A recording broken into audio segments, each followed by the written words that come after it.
হাঁসের মাংস পছন্দ করে না এমন মানুষ খুঁজে পাওয়া কঠিন, আর সেটা যদি হয় লার্কির চুলায় তাহলে তো আর কোনো কথাই নেই। হ্যালো এভরিওয়ান, আসসালামু আলাইকুম, কেমন আছেন সবাই? আশা করি অনেক অনেক ভালো আছেন। আপনাদের ভাইয়াকে বলে আমি বাজার থেকে মাটির চুলা আর হাঁস নিয়ে এসেছি, আর সেটাই আমি এখন পরিষ্কার করতেছি। এই হাঁসটা আমি মাটির চুলায় রান্না করব বাসার ছাদে বসে। তো হাঁসটা সুন্দর করে পুড়ে নিচ্ছিলাম। এটা বাইরে থেকে ড্রেসিং করে নিয়ে এসেছিলো, আর আমি বাকিটা বাসায় বসে পরিষ্কার করতেছি, কারণ হাঁসের গায়ে ছোট ছোট অনেক লোম থাকে, আর সেগুলো পরিষ্কার না করলে কিন্তু খেতে ইচ্ছে করে না। এই যে আমার পোড়া হয়ে গেছে, এখন আমি হাঁসটা সুন্দর করে বেছে নিব। আমিও বাঁচতেছি আর আমার পাশে আমার মেয়েটাও বসেছে। এদিকে আপনাদের ভাইয়া বলতেছে যে হাঁসটা আগে সাদা ছিল, এখন হলুদ হলো কেমন করে। আমি তো হাঁসটার গায়ে একটু সামান্য হলুদ মাখিয়ে নিয়ে তারপরে এটা পুড়িয়েছি, হাঁসটা দেখতে সুন্দর লাগে। তারপর তো এই তো মাংস কেটে নিচ্ছিলাম। একটা হাঁস পুরোটাই রান্না করব, কারণ হাঁসটা বেশি বড় ছিল না, 1.5 কেজি ওজনের ছিল। আর লার্কির চুলায় রান্না করলে তো খেতে অনেক বেশি মজা হয়, একবারে সবগুলো শেষ হয়ে যাবে, এজন্য আমি পুরোটাই রান্না করব। তো হাঁসটা খুব সুন্দর করে আমি কেটে ধুয়ে নিয়ে এখন সব মশলাপাতি নিয়ে মেখে নিয়ে ছাদে উঠবো, কারণ ছাদে তো আর বেশি হাঁড়ি পাতিল নিয়ে যাওয়া যাবে না, এজন্য আমি সব কিছুই এখান থেকেই রেডি করে নিয়ে যাচ্ছিলাম। তারপরে তো এখন ছাদের উপরে উঠতেছি।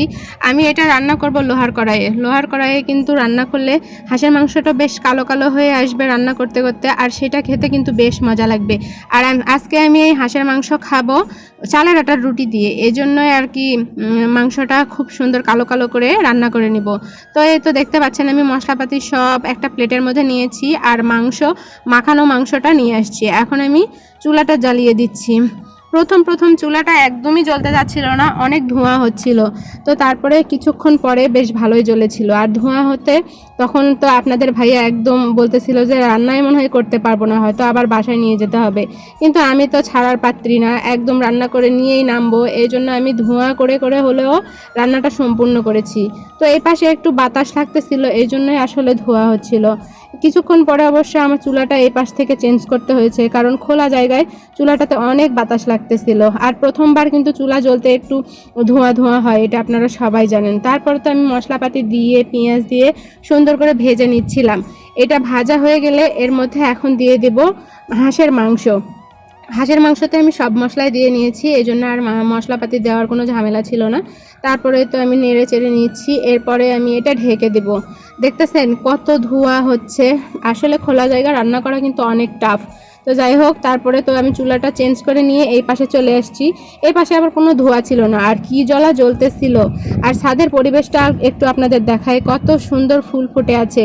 আর এই সবের মাঝে আমরা রান্না বান্না করে খাবো, মানে ভাবা যায় কতটা আনন্দের, কতটা মজার। আপনারাও কিন্তু বাসার ছাদে একাধবার ট্রাই করবেন। আমি তো ভাবতেছিলাম যে আবার কবে পিকনিক করা যায়। এটা তো আমি বাসায় খাওয়ার জন্য রান্না করতেছিলাম, আর বাসার অন্য ভাবিদের বলে রেখেছি যে পিকনিক করব। ওরাও বলেছে ঠিক আছে, আপনারা যেদিন পিকনিক করবেন সেদিন আমাদের বলবেন। তো এই তো আমার মাংস প্রায় হওয়ার দিকে, এখন আমি কয়েকটা কাঁচামরিচ দিয়ে নিব। কাঁচামরিচ কিন্তু মাংসে দিলে বেশ ফ্লেভারটা আরও সুন্দর হয়। তো আমার রান্না প্রায় শেষের দিকে। আমার রান্নাটা কেমন হলো অবশ্যই জানাবেন, আর ভিডিওটা ভালো লাগলে লাইক কমেন্ট শেয়ার করে পাশে থাকবেন। আল্লাহ।